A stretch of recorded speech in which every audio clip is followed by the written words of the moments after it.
네, 여러분 안녕하십니까. 뉴스 그 이상의 뉴스 G1 뉴스쇼 김호진입니다. 영남 지역을 휩쓴 화마의 기세가 매섭습니다. 엿새째 대형 산불이 이어지면서 26명이 목숨을 잃고 피해 면적은 서울 면적의 절반을 넘어섰는데요. 오늘 전국적으로 비가 조금 내리긴 했지만 산불 확산세를 가라앉히기에는 역부족이었습니다. 이제는 경북 의성 산불 진화를 위해 출동한 임제군 임차 헬기가 추락해서 조종사가 숨지는 안타까운 사고까지 발생했는데요. 오늘도 계속해서 산불이 확산되고 있는 양상이라 경북과 맞닿은 도내 지자체들은 대형 산불 예방에 총력을 기울이고 있습니다. 제발 비가 시원하게 내려서 산불이 잡히고 더 이상의 인명피해가 없기를 진심으로 바랍니다. 자, 그럼 한 주간의 주요 뉴스 속 현안과 이슈를 빠르고 쉽게 짚어보는 G1 뉴스쇼 지금 시작하겠습니다.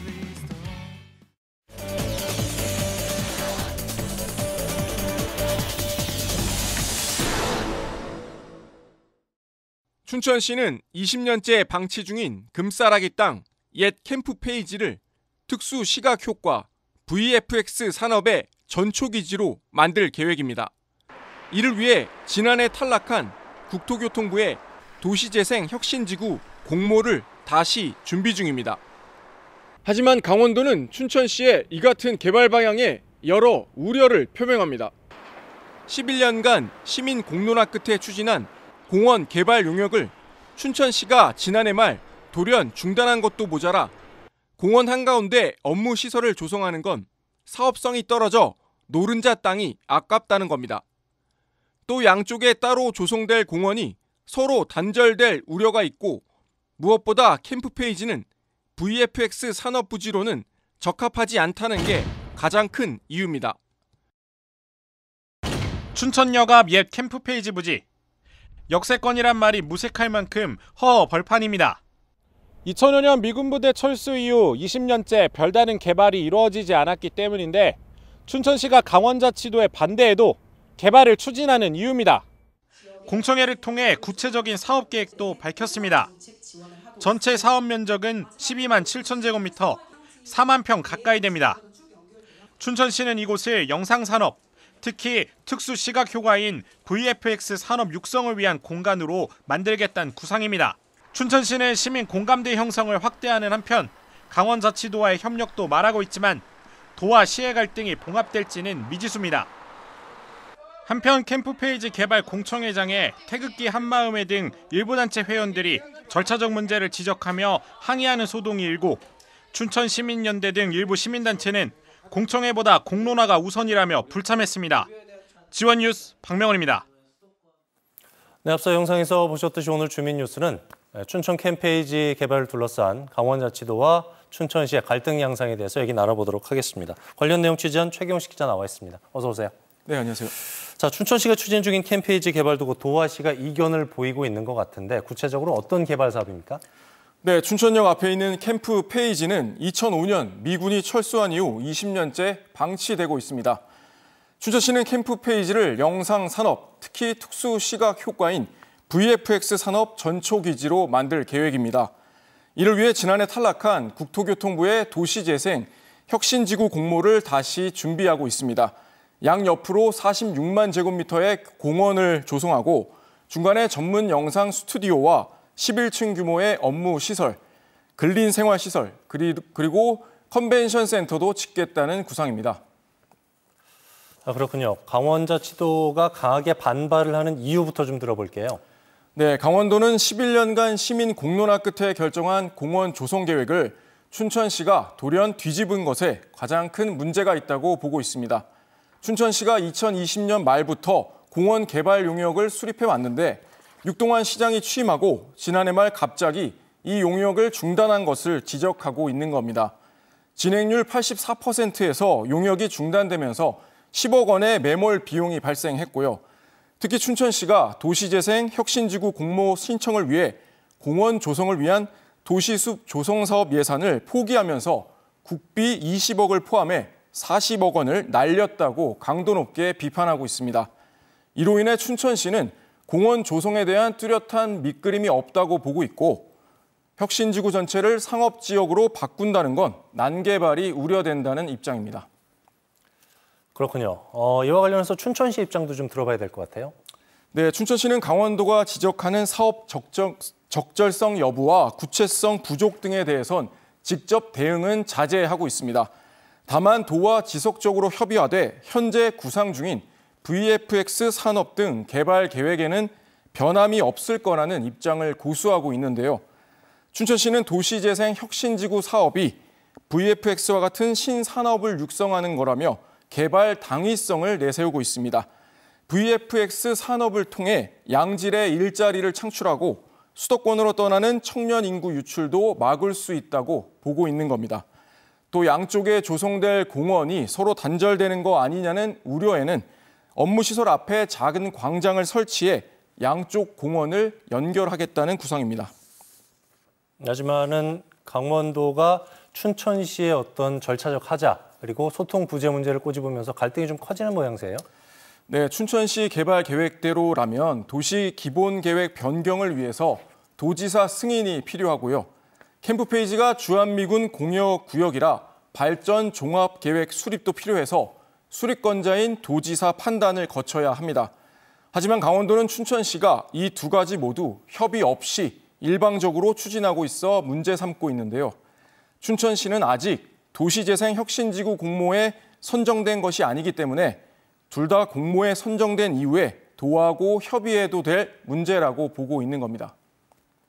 자, 그런데 최근에 춘천시가 마련한 시민공청회 파행 직전 분위기까지 갔었다고요?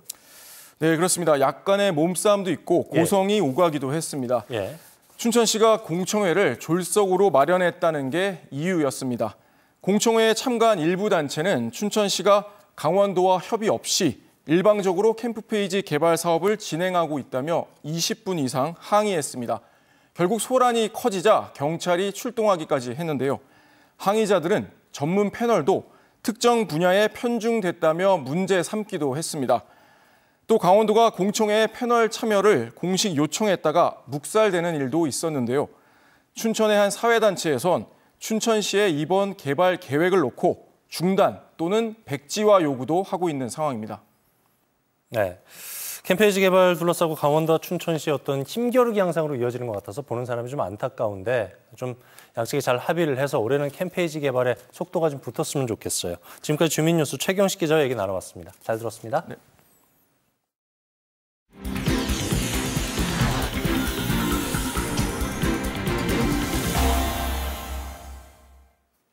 네, G1 뉴스쇼와 함께하고 계신 지금 시각 6시 43분 지나고 있습니다. 자, 이번 순서는 여러분이 궁금해하는 정치권 소식 알아보는 국회 나우 시간인데요. 국회 연결해서 자세히 들어보죠. 김도환 기자. 네, 국회입니다. 국회가 조용합니다. 경상도 산불이 워낙 심각하다 보니까 일단 국회도 대책 마련에 집중하기로 했다죠? 네, 오늘 본회의가 잡혀 있었는데 연기됐습니다. 국회는 산불 현장으로 내려가거나 아니면 국회에서 산불 대책을 고심하고 있습니다. 하지만 속내는 복잡할 겁니다. 어제 민주당 이재명 대표의 공직선거법 위반 사건 2심이 나왔는데 무죄로 뒤집혔습니다. 이재명 대표가 선거 과정에서 고 김문기 씨나 백현동 관련해서 했던 발언들을 2심 재판부는 모두 허위사실 공표로 볼 수 없다고 판단했습니다. 1심에서는 징역형이 나왔었죠. 뒤집힌 겁니다. 정치적으로 중요한 시점에 나온 중요한 판결입니다. 물론 대법 최종심이 남아있겠지만 이재명 민주당 대표는 이른바 사법 리스크 가운데 가장 큰 건 하나를 털어낸 셈입니다. 다른 재판도 있기는 한데 조기 대선이 치러질 경우 이번 사건 외에 그 전에 확정 판결이 나올 가능성이 있는 사건은 없습니다. 혹여 대법원에서 뒤집혀 파기환송되더라도 시간이 상당히 걸립니다.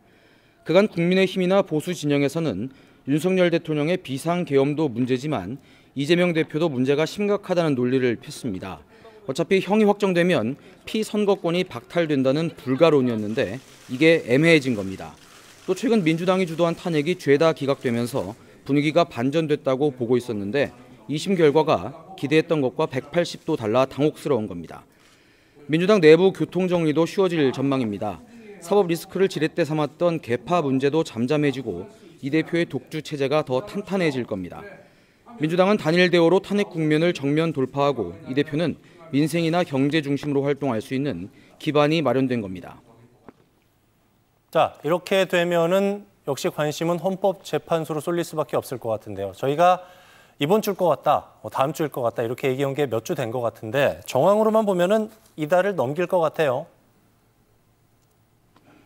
네, 여러 전망과 예측들이 난무하고 있습니다만 여러 차례 말씀드렸다시피 아무도 모르는 일입니다. 그래서 더 답답한 노릇이긴 합니다. 하지만 이제 정말 임박했다는 생각이 듭니다. 윤석열 대통령 탄핵 심판 심리 기간은 100일을 넘겨서 역대 최장이 됐습니다. 여당도 야당도 헌재 앞에서 또 광화문에서 장외 활동을 하면서 헌재를 압박하고 있습니다. 여론도 더 기다려야 하냐면서 임계점에 다다른 모습입니다. 하지만 중요한 건 시점보다는 결과겠지요. 탄핵 인용은 6명 이상의 찬성이 필요하기 때문에 현재 8인 체제에서 이른바 매직 넘버는 3명입니다. 이번 주 월요일 나왔던 한덕수 국무총리 탄핵 심판은 기각됐는데 헌법재판관 의견은 복잡하게 엇갈렸습니다. 그래서 국민의힘 일각에서는 대통령 탄핵을 두고도 현재 의견이 5대3으로 갈리고 있다는 주장을 내놓기도 했습니다. 하지만 마은혁 재판관 임명이 되지 않고 있기 때문에 한 명이 부족한 8인 체제에서 5대3 결과는 한덕수, 최상목 권한대행이 헌재 판단을 좌지우지한 꼴이 되기 때문에 후폭풍이 거셀 겁니다. 이외에도 여러 예측들이 나오고 있지만 이런 추정들은 호기심이거나 지지층을 결집시키기 위한 여론 전략이기 쉽습니다. 헌법재판소가 상식과 정의, 민주주의의 최후의 보루라는 믿음을 가져보는 게 최선일 겁니다. 오늘 헌재는 원래 정기 선고일이기 때문에 일반 헌법소원 결과를 내놨습니다. 대통령 선고 기일은 오늘도 지정하지 않았습니다. 네, 끝으로 김 기자가 바라본 국회 날씨 어떻습니까? 네, 가물었습니다. 이러다 정말 큰 불 나지 않을까 걱정입니다. 이 모두가 기다리고 있는 단비가 남부지방에도 또 정치권에도 어서 내려야 안심이 될 것 같습니다. 국회에서 전해드렸습니다. 네, 산불에 혼란스러운 전국의 국민들도 정말 애가 탑니다. 시원한 단비 소식을 기대하면서 지금까지 국회 나우 김도환 기자와 함께했습니다. 한때는 국제선이 오가던 공항이었으나 이제는 텅 빈 활주로만이 남아있는 곳, 바로 양양국제공항입니다. 예약 사이트에 들어가면 항공편은 하나도 운항하지 않고 공항은 사실상 개점 휴업 상태인데요. 그런데도 최근 양양국제공항이 다시 살아날 거라는 희망적인 소식이 들려오고 있습니다. 과연 이 공항은 재도약할 수 있을까요? 우리나라는 다양한 공항을 보유하고 있지만 양양국제공항은 그 역사와 운명에서 많은 변화를 겪어왔습니다. 한때 동해안의 허브공항으로 꿈꿨던 이곳, 이제 다시 날아오를 준비를 하고 있는데요. 양양국제공항의 여정은 순탄치 않았습니다. 여객은 물론 화물량도 낮을 것이란 우려와 반대에 부딪혔지만 지역균형 발전과 향후 남북 평화에 기여할 것이란 기대와 목표로 추진됐습니다. 우여곡절 끝에 2002년 4월 8일 개항한 양양국제공항은 당시 주로 군사공항과 함께 사용하던 강릉공항과 속초공항을 대체하는 도내 유일 국제공항으로서 설악권의 획기적인 관광산업화에 전환점을 가져올 것으로 기대를 모았는데요. 개항 직후 정부 차원에서 배려한 대한항공과 아시아나가 김포와 김해 노선을 운항했고 제주에어도 후속으로 노선을 오갔지만 여객 수요가 늘지 않아 철수했고 정부와 강원도는 임시방편으로 외국 항공사들의 전세기 운항을 지속하며 그 기능을 유지해왔습니다. 그러다 2018년 평창 동계올림픽을 앞두고 공식 공항으로 지정되어 이제야 빛을 보나라는 기대를 했으나 이용객 수 증가는 미미했습니다. 이어 2019년 양양국제공항을 모기지로 출범한 LCC 플라이 강원이 힘겹게 이륙에 성공. 2022년은 공항 이용객 수가 30만 명을 돌파하며 역대 최다를 기록했습니다. 플라이 강원이 제주 노선을 취항하며 탑승률이 90%를 넘기도 했죠. 공항이 북적이던 그 시절 사람들은 양양국제공항에 대해 희망적인 전망을 했습니다. 하지만 2020년 초 전 세계적으로 불어닥친 코로나19 여파로 코로나19 장기화로 양양국제공항을 기반으로 하는 저비용 항공사인 플라이강원이 경영난을 겪고 있습니다. 운항을 멈춘 플라이강원은 잠시 운항 재개에 나섰다가 지속된 적자로 법정 관리에 들어가면서 플라이강원에 의존하던 양양국제공항은 플라이강원이 결국 경영난으로 운행을 못하자 다시 텅 비어버리는데요. 2023년 8월 하이에어가 김포 양양 노선에 취항하게 되면서 약 2개월 만에 양양국제공항이 다시 활성화하나 싶었지만 3주 만에 철수하게 됩니다. 결국 2023년 11월 플라이강원이 부도가 나면서 양양국제공항은 사실상 개점 휴업 상태에 빠졌고 국제선과 국내선 모든 노선의 운항이 무기한 기한 중단되며 유령 공항으로 전락했습니다. 2024년 3월 말 필리핀 항공에서 양양 마닐라 간 전세기를 운항했지만 총 4차례에 걸친 단발성 운항에 그쳤습니다. 일각에선 여전히 양양 국제공항을 유령 공항이라 지적하기도 했습니다. 그런데 최근 새로운 전환점을 맞이했습니다. 2024년 위닉스가 플라이 강원을 인수하면서 양양 국제공항에 대한 기대감이 다시 한번 솔솔 피어오르고 있습니다. 향후 강원도와 양양군은 양양 국제공항의 활성화와 지역경제 재건을 위해 지속적인 노력과 지원을 아끼지 않겠다며 다양한 방안을 모색하고 있습니다. 과연 파라타 항공이란 돌파구로 양양 국제공항의 하늘길은 다시 열릴 수 있을까요?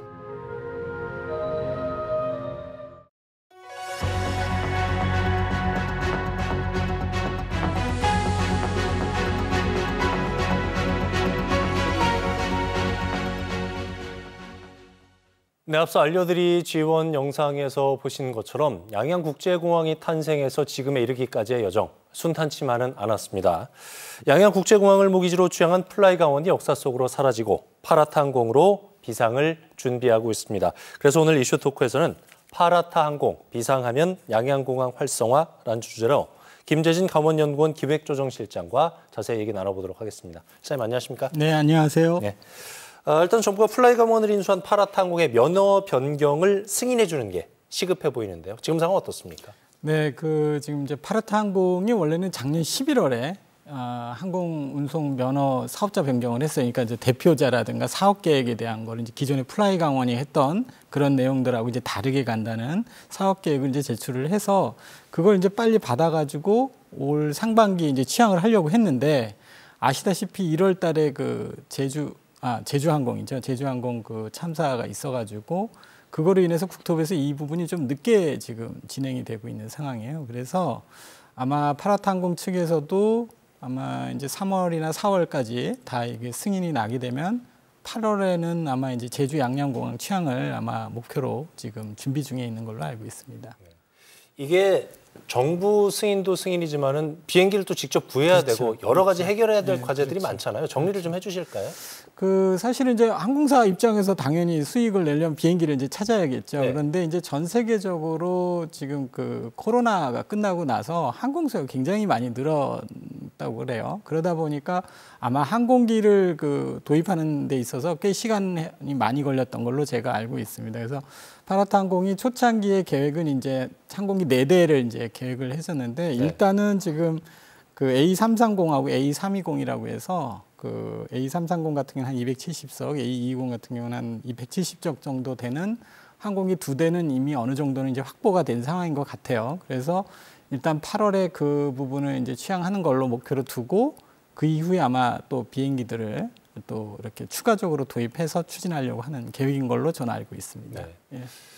파라타 항공이 이르면은 8월에 네. 양양 제주 노선을 신설한다고 해요. 자, 국내선 같은 경우는 양양공항, 그리고 국제선 같은 경우는 인천공항을 이용한다는 얘기인데 그렇게 되면은 파라타 항공이 양양국제공항을 모기지로 한다는 점이 다소 좀 무색해지는 거 아닌가 싶은데 어떻게 보세요? 사실 이제 파라타 항공이 시작하면서 많은 우려를 이제 갖고 있는 부분이 뭐냐면 기존에 우리 플라이 강원이 이제 그러니까 중간에 이제 중도 하차했지 않습니까? 했던 이유 중에 가장 큰 문제가 뭐냐면 운영 초기에 시장성 확보를 못했다는 부분이에요. 그래서 파라타 항공 입장에서는 지금 어떻게 보면 지역의 어떤 그런 부분보다도 일단 항공사가 정상적인 운영을 해야 된다는 거죠. 그렇고 난 다음에야 이제 어떻게 보면 모기지, 양양공항을 이제 모기지로 가는 부분에 대해서도 이제 가능할 거다라고 판단이 되어지는데요. 저희들이 봤을 때도 일단 파라타 항공이 처음에 취항을 해서 한 1년 이내에 8만 정도의 수요를 확보를 할 수 있다면 충분히 양양공항에 대한 그것도 가능하지 않겠는가 이렇게 전망을 지금 하고 있거든요. 그래서 가장 지금 중요한 거는 지금 파라타 항공이 정상적인 궤도에 돌입할 수 있는가 그걸 봐야 된다는 거죠. 네. 네. 이게 국내든지 국외든지 간에 많은 관광객분들이 이제 양양국제공항을 이용하고 싶게 하려면은 동해안권의 관광 자원을 잘 활용하는 게 중요해 보이는데 어떤 노력들이 부과돼야 된다고 보세요? 최근에 이제 정부 정책 동향을 지금 잠깐 보시면 3월 달에 아마 문화체육관광부에서 발표를 하신 걸로 제가 알고 있는데 올해 아마 3, 4분기 중에 그 중국인 중국인 단체 관광객들에 대해서 무비자를 아마 한정적으로 추진하시는 것 같아요. 그래서 그런 정책과 맞물려서 사실은 파라타항공에서도 이 항공운항 증명이 빨리 되면 그런 부분에 대한 어떤 세일즈라든가 이런 것들을 통해서 어떻게 보면 항공우상 노선의 어떤 부분들을 이제 수요를 확보할 수 있을 걸로 보여지고, 그렇게 된다 그러면 8월 이후에라도 바로 이제 중국하고 양양공항하고의 어떤 취항 운항 노선을 만들 수 있는 계기가 되지 않을까, 이런 예상을 지금 하고 있습니다. 양양국제공항 정상화, 활성화 관련돼서는 강원특별자치도도 여러 가지 노력들 많이 하고 있는 걸로 알고 있는데 어떤 지원, 어떤 노력들이 좀 뒷받침돼야 될까요? 일단 이제 파라타 항공에 직접적인 뭐 지원을 해준다기보다는 결국에는 이제 항공 수요가 들어오면 관광해야 되잖아요. 그러면은 지역에서 어떻게 관광 그 자원들하고 연결하는 부분, 특히 지금 강원특별자치도가 25년, 26년을 지금 강원 방문해로 지금 잡았지 않습니까? 그래서 그런 부분들하고 연계해서 지역의 관광 수요를 확보할 수 있는 방안, 그 다음에 공항하고 그 주변 지역하고 연계하는 교통망, 뭐 그런 부분들이 아마 굉장히 지금 좀 지원을 저희가 좀 자세히 살펴봐야 될 그런 항목들이 아닌가 생각이 되어집니다. 네. 자, 이슈 토크 마지막 순서입니다. 초대 손님이 고른 음악 들으면서 마무리하는 히트송 시간인데, 오늘 주제가 파라타항공 비상하면 양양공항 활성화라는 주제였어요. 히트송 어떤 곡을 선곡을 하셨습니까? 제가 이제 평소에 좀 좋아했던 음악인데요. 1977년에 영국의 락 그룹으로 있는 그 일렉트릭 라이트 오케스트라라는 곡이 있었어요. 근데 거기에 보면 미스터 블루 스카이라는 곡이 있습니다. 그래서 이 곡을 선정한 이유는 파라타항공도 사실은 파란 하늘을 생각을 하고 이제 지었다고 들었어요. 그래서 양양공항의 파란 하늘에 파라타항공이 비행기를 띄우고, 그거로 인해서 양양국제공항이 어떤 경기라든가 지역 경제 활성화에도 맑고 파란 하늘이 계속되기를 바라는 마음으로 이 곡을 선정하였습니다. 의미가 깊네요.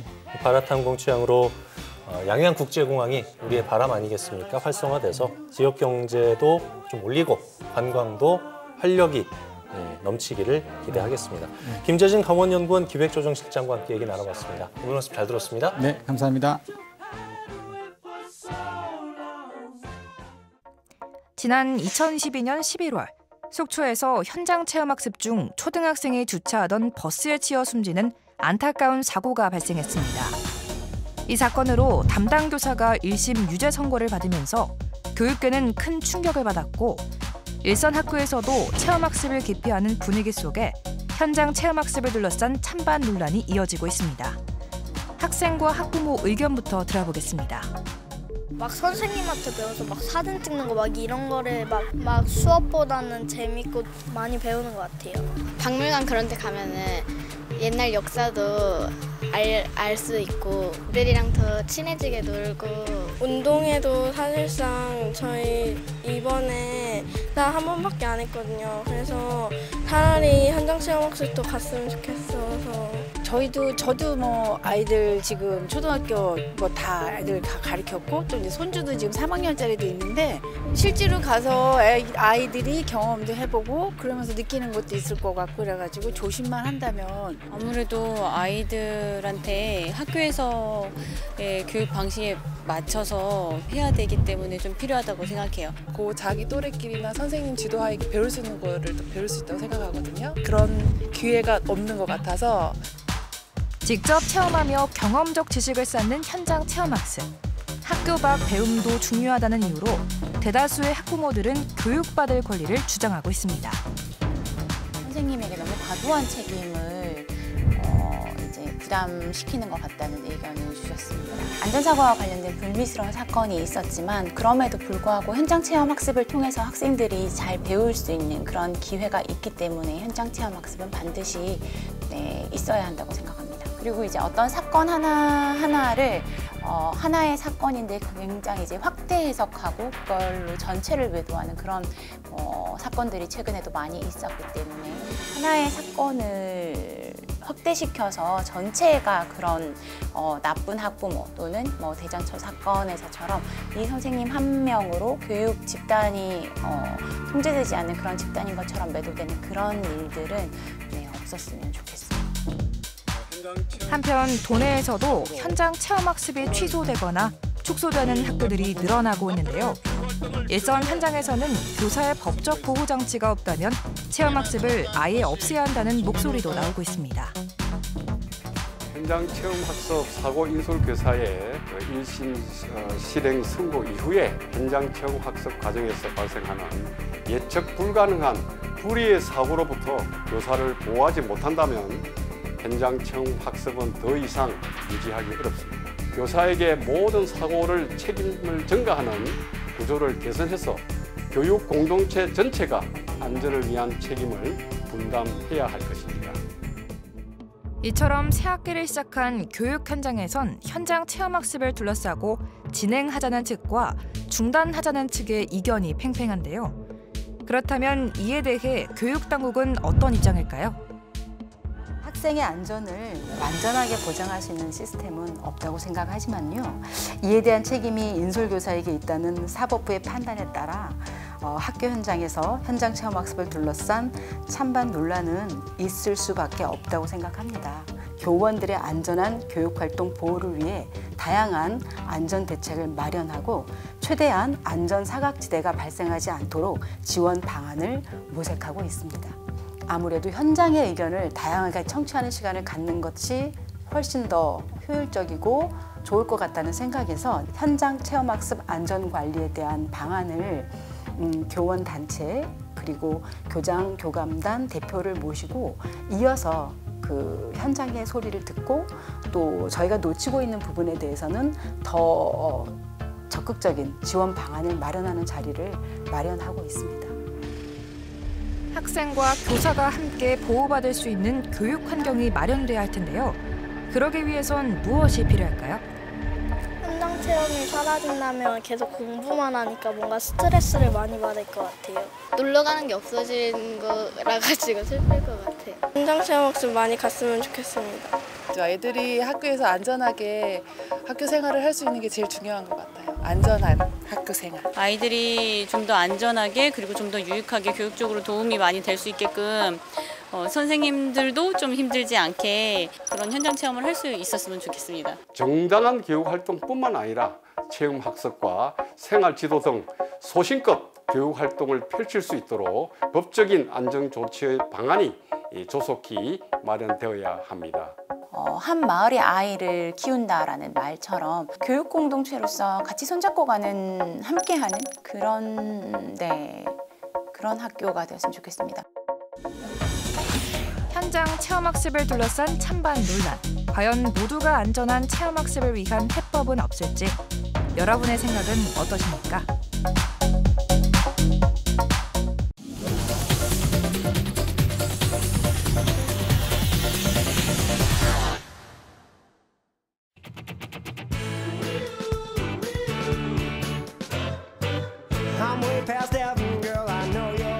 한 주간 있었던 가장 핫한 이슈를 골라서 탈탈 털어드리는 시사 토크 보이는 라디오 좌우지간에 오신 여러분 환영합니다. 두 분 함께한 두 분 오늘도 소개해드릴게요. 강원 중원의 젊은 피 진보와 보수를 대표하는 여야 정치 고수들의 썰전쟁 좌우지간 오늘도 윤민섭 의원, 강백일 변호사와 함께하도록 하겠습니다. 어서 오십시오. 네, 안녕하십니까. 많은 분들이 이번 주를 일컬어서 사법 슈퍼위크다. 이런 이름을 붙였어요. 그도 그럴 것이 한덕수 총리에 대한 탄핵 심판 선고에 이어서 더불어민주당 이재명 대표의 항소심 선고가 있는 주간이었습니다. 그래서 오늘 좌우지간에서는 운명의 사법 슈퍼위크, 정치적 파장은 이란 주제로 얘기를 나눠보도록 하겠습니다. 먼저 어제 얘기부터 좀 해볼까 해요. 공직선거법 위반 혐의로 기소돼서 1심에서 징역형 집행유예를 선고받았던 이재명 대표, 항소심에서 무죄 선고받았습니다. 그야말로 기사 회생했는데 윤 의원님 네. 예상했던 결과입니까? 예상을 전혀 못했어요. 네. 왜냐하면은 그 이재명 대표가 이제 1심에서는 징역 1년에 집행유예 2년이 나왔고 그러다 보니까 선거법 사범으로 봤을 때는 굉장히 무거운 형량이 좀 나왔고 형사 사건 관련돼서는 1심에서 이제 이런 집행유예형이 나오고 2심에서 무죄가 나오는 경우는 한 1.7%? 뭐 이거밖에 안 된다고 그러더라고요. 거의 낙타가 바늘을 통과하는 수준인데 이런 걸로 봤을 때 굉장히 무거운 형량이 나와서 2심에서 무죄까지는 좀 쉽지 않겠다. 좀 이런 생각이 좀 있었었고요.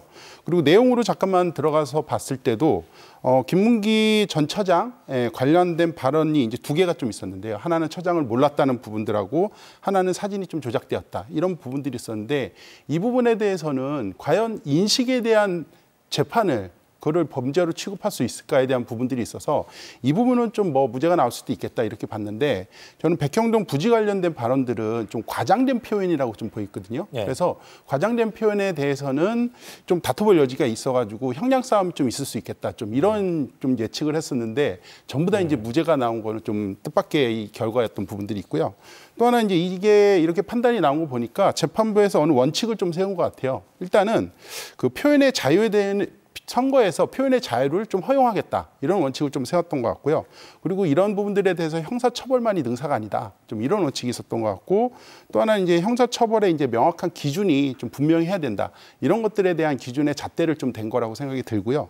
또 하나는 거는 이제 저는 이제 이 관전 포인트가 이 재판에 대한 왈가왈가하는 부분들보다는 이 재판 결과가 나왔을 때 이 정치권이 어떻게 수용할 건가. 이게 사실 저는 더 좀 관심 있게 봤었거든요. 그런데 역시나 이제 권선동 의원께서 그날 이제 판결 나왔을 때 아침 9시에는 이재명 대표 보고 막 이제 수용해라 이렇게 낳고서 하고 나서 7시간 후에는 승복 못하겠다. 이렇게 표현을 하신 거예요. 근데 저는 재판 결과에 대해서 법리적으로 이게 좀 문제가 있다. 이런 것까지는 뭐 마음이 아프니까 그렇게 이해를 할 수도 있다고 생각이 들어요. 근데요, 이게 보면은 재판부에 대해서 뭐 정치의 사법화가 뭐 완전히 돼버렸다. 이런 얘기도 있는 부분들이 있고요. 그리고 사법부가 정치 권력의 눈치를 본다. 이런 얘기들을 하면서 정말 좀 유치한 이런 판결의 수용을 못하는 부분들 보고 좀 안타깝습니다. 강 변호사님 의견 주시죠. 네, 우리 아까 윤민섭 의원께서 1심에서 집행유예, 징역형의 집행유예였다가 항소심, 2심에서 무죄가 나온 것은 전국적으로 1.7%라고 그랬어요. 최근 3년간 통계가 1.7%고요.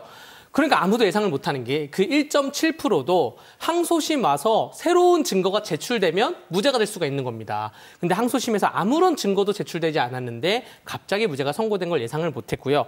내용적으로 간단히 말씀드리면 딱 두 가지죠. 김문기를 모른다. 김문기와 골프 치지 않았다. 사진이 조작됐다라는 것이고 두 번째는 국토교통부로부터 용도 변경에 대해서 협박을 받았다. 두 가지입니다. 용도 변경 협박 문제는 성남시에서 백현동 용도 변경을 추진하려고 하는데 공무원들이 좀 반대하니까 국토교통부에 한번 물어봅시다. 물어보고 국토교통부에서 온 공문 회신이 그 회신 내용이 성남시에서 알아서 적절히 변경하셔도 됩니다라고 했어요. 그래서 용도 변경이 됐거든요. 그런데 여기에 대해서 용도 변경을 한 로비스트 김인섭 씨가 징역 5년에 추징금 63억 원을 선고받습니다. 그래서 여기에 대해서 이재명 대표에 대해서 질문을 하니까 국토교통부로부터 협박을 당했다. 그래서 용도 변경됐다. 그래서 당연히 1심에서 유죄가 나온 것인데 이게 허위사실이라고. 그런데 항소심 재판부에서 단순한 의견의 표명이었다라는 말도 안 되는 이유로 지금 무죄를 준 거고요.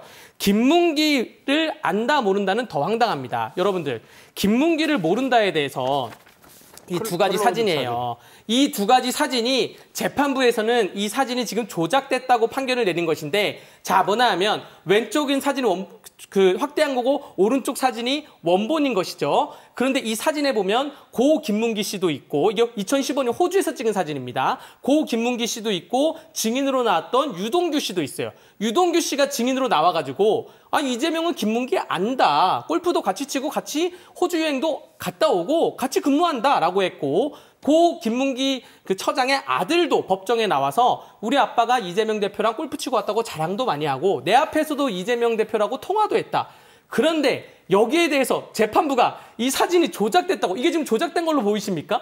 그냥 확대한 거예요. 근데 확대는 왜 했냐? 처음에 이 사진을 제시했다가 이 사진을 제시했다가 이재명 대표가 조작입니다 하니까 원본 사진을 제시한 거예요. 정리해 주시죠. 그런데 여기에 대해서 재판부가 조작을 했다 그래서 이렇게 이거를 무죄를 내리려면 국토교통부를 협박죄로 고소를 하던가 혹은 김문기 처장의 아들이나 유동규 씨에 대해서 위증죄로 고소하시죠. 그렇게 나서 새로운 증거가 되면 이건 무죄가 이해가 되는데 전혀 이해할 수 없는 판결이 나온 겁니다. 그래서 이제 국힘의 이제 논리가 이제 이런 부분들이 계속 있는데 저는 법리적으로는 뭐 불만이 있을 거 이렇게 얘기할 수 있다고 생각이 들어요. 근데 정치인들이 이 판결을 가지고 나서 재판부가 뭐 우리 법 연구해내 뭐 이렇게 해서 불복 선언을 하는 부분들은 옳지 않다고 생각이 들어요. 왜냐하면은 맞습니다. 강대규 변호사는 이제 변호사니까 저는 판례 편성만 하는 거죠. 판례 편성하고 이제 변호사니까 법리적으로 봤을 때 이건 좀 문제가 있고 이렇게 얘기할 수 있어요. 근데 재판부는 또 그렇게 생각 안 할 수도 있는 부분들이 있고요.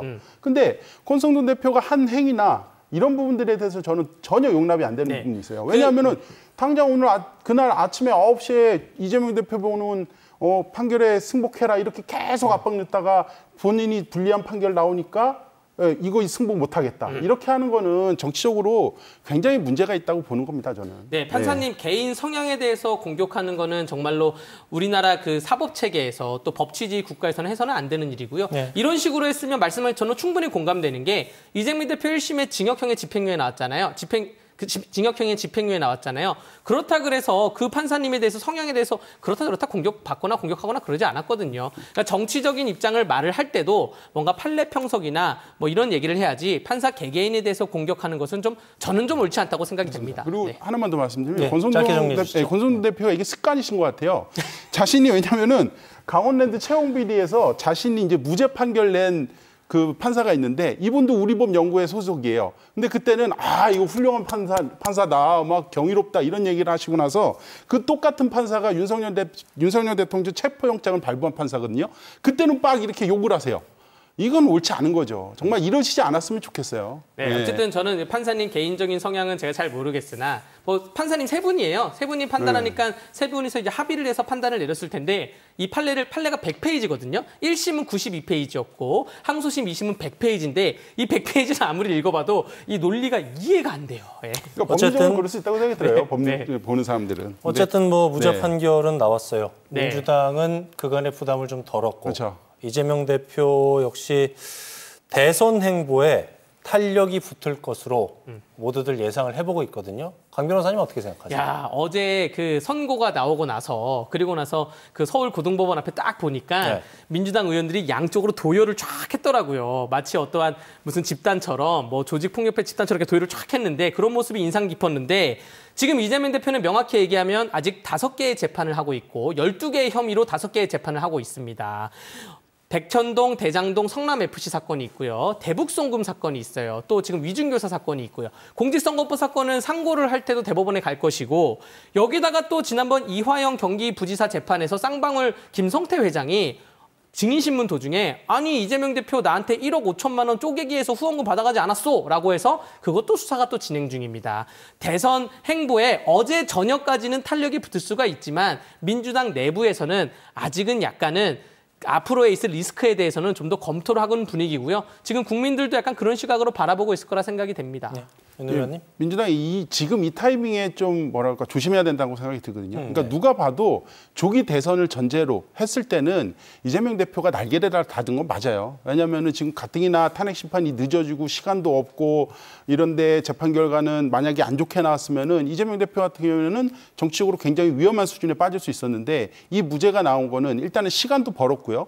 그리고 민주당 내부도 단속이 더 잘 될 겁니다. 왜냐하면 이제 비명계 같은 쪽에서는 더 목소리가 나오기 이제 어렵게 됐거든요. 그러다 보니까 당내 결속력이나 장악력이 더 높아지는 부분들이 있고 시간이 있다 보니까 지금까지 제가 이재명 대표 봤을 때는 민주당이나 이런 걸 봤을 때는 좀 시간이 너무 쫓기다 보니까 이렇게 헛발질이라고 할까요? 이런 것들이 좀 나오는 부분들이 있었던 것 같아요. 근데 지금 일단 시간이 좀 벌은 부분들이 있고 대법의 이제 판결을 좀 봐야 되긴 하겠지만 지금 당장 봤을 때 조기 대선에서 이재명 대표가 날개를 단 거는 뭐 솔직히 누구도 부인할 수 없다. 좀 이렇게 보고 있습니다. 제가 시간을 번 거를 법리적으로 말씀드릴게요.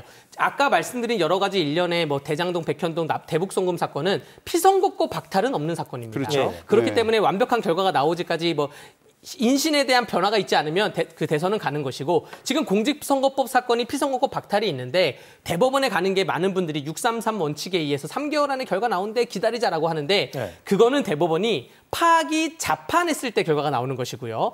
파기 환송을 하잖아요. 대부분의 대법원은 파기 환송을 합니다. 그럼 고등법원에 돌려보내요. 돌려보내면 고등법원에서 이 얘기 가지고 또 재판이 열립니다.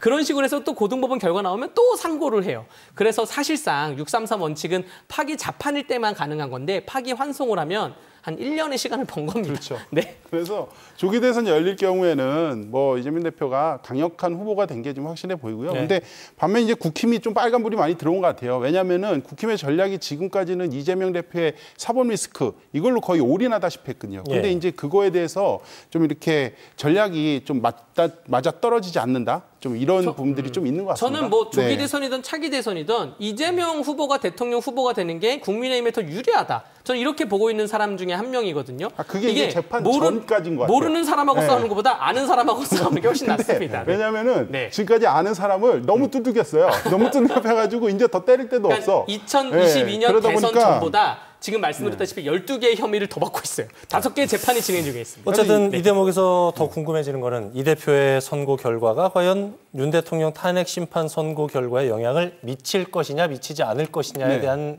부분인데 윤 의원님 의견 주시죠. 저는 이제 사법적인 영역하고 정치적 영역이 지금 완전히 좀 뭐 여러 가지가 있으니까요. 분리해서 좀 생각을 해야 된다고 생각이 드는데 사법적으로는 뭐 직접적으로 영향이 없어야겠죠. 완전 별개 사건인데 이게 영향이 있다고 하면은 우리나라 사법 시스템 자체가 문제 있다. 좀 이렇게 보이는데 정치적으로 영향은 좀 다른 영역인 것 같습니다. 왜냐하면은 민주당이나 지지층이 지금 굉장히 결속력이 강해지고 있어요. 이 판결 이후로. 그러다 보니까 이제 전투력이 상승했습니다. 많이 사실.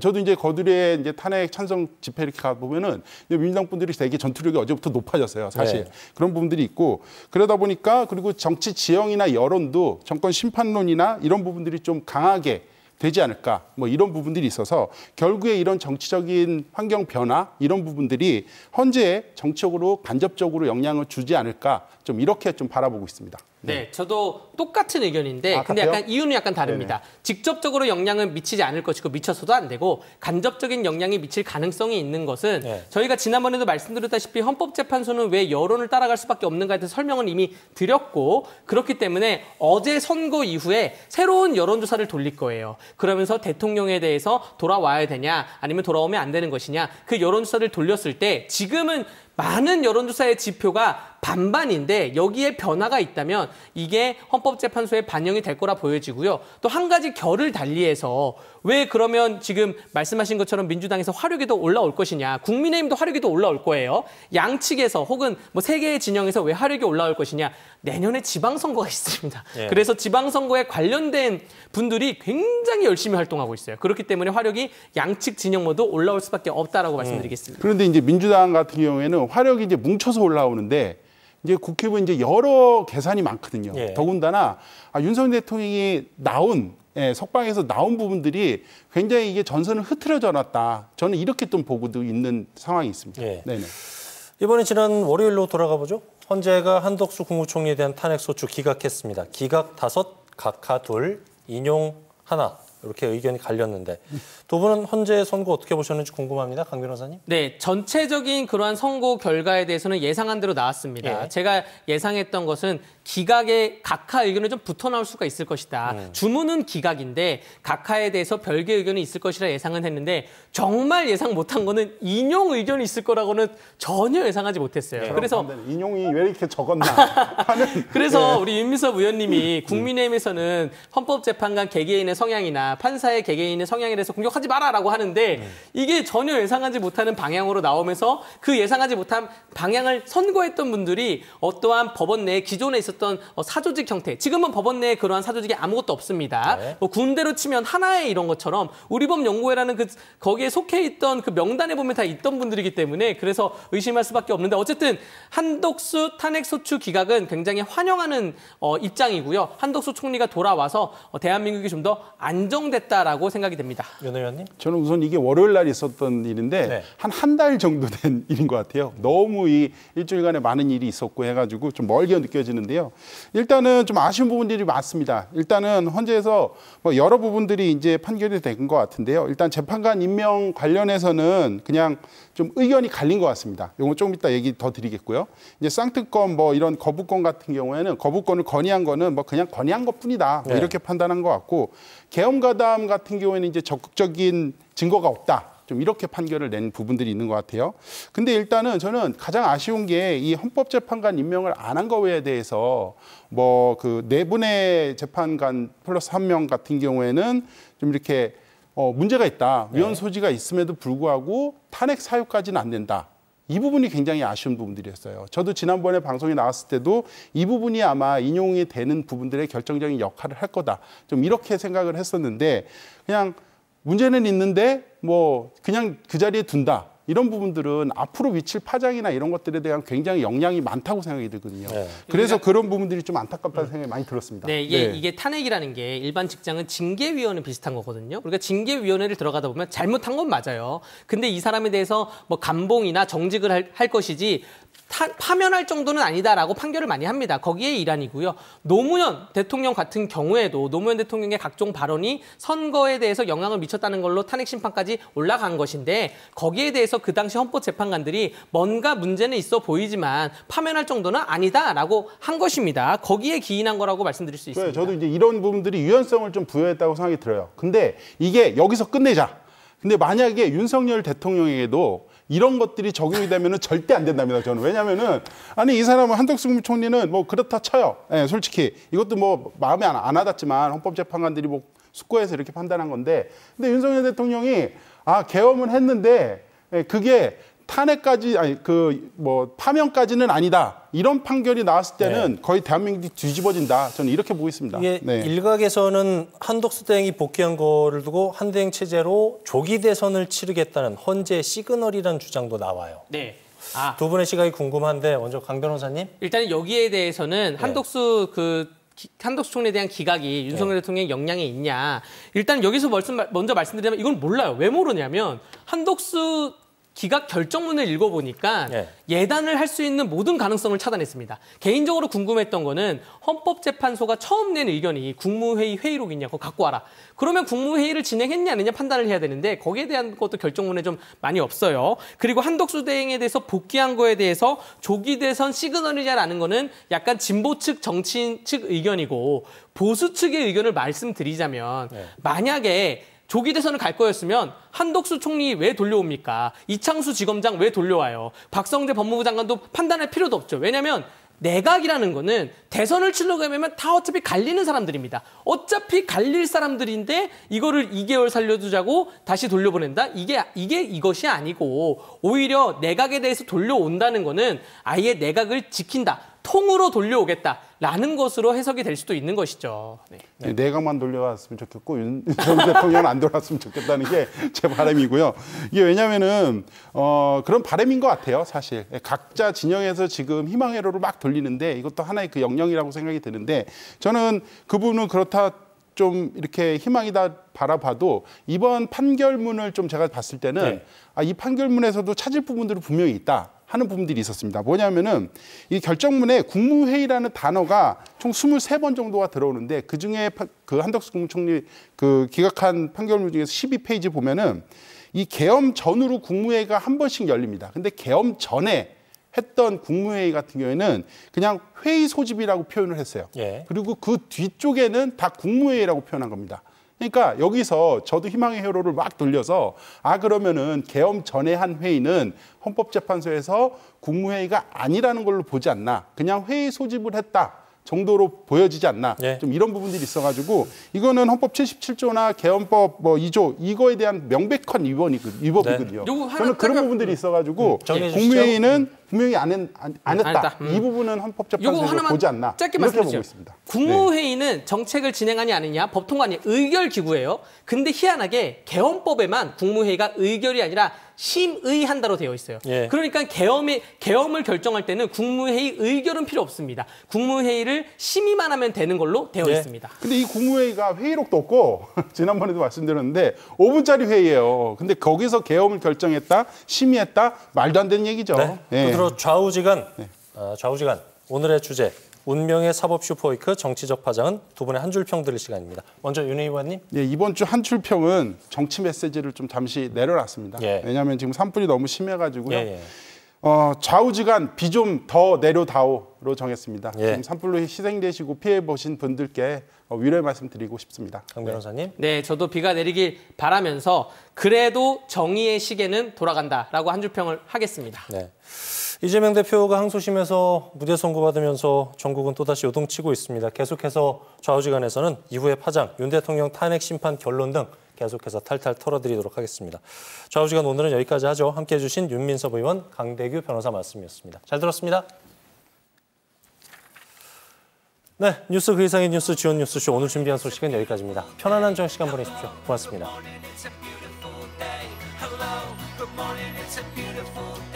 Hello, good morning, it's a beautiful day. Hello.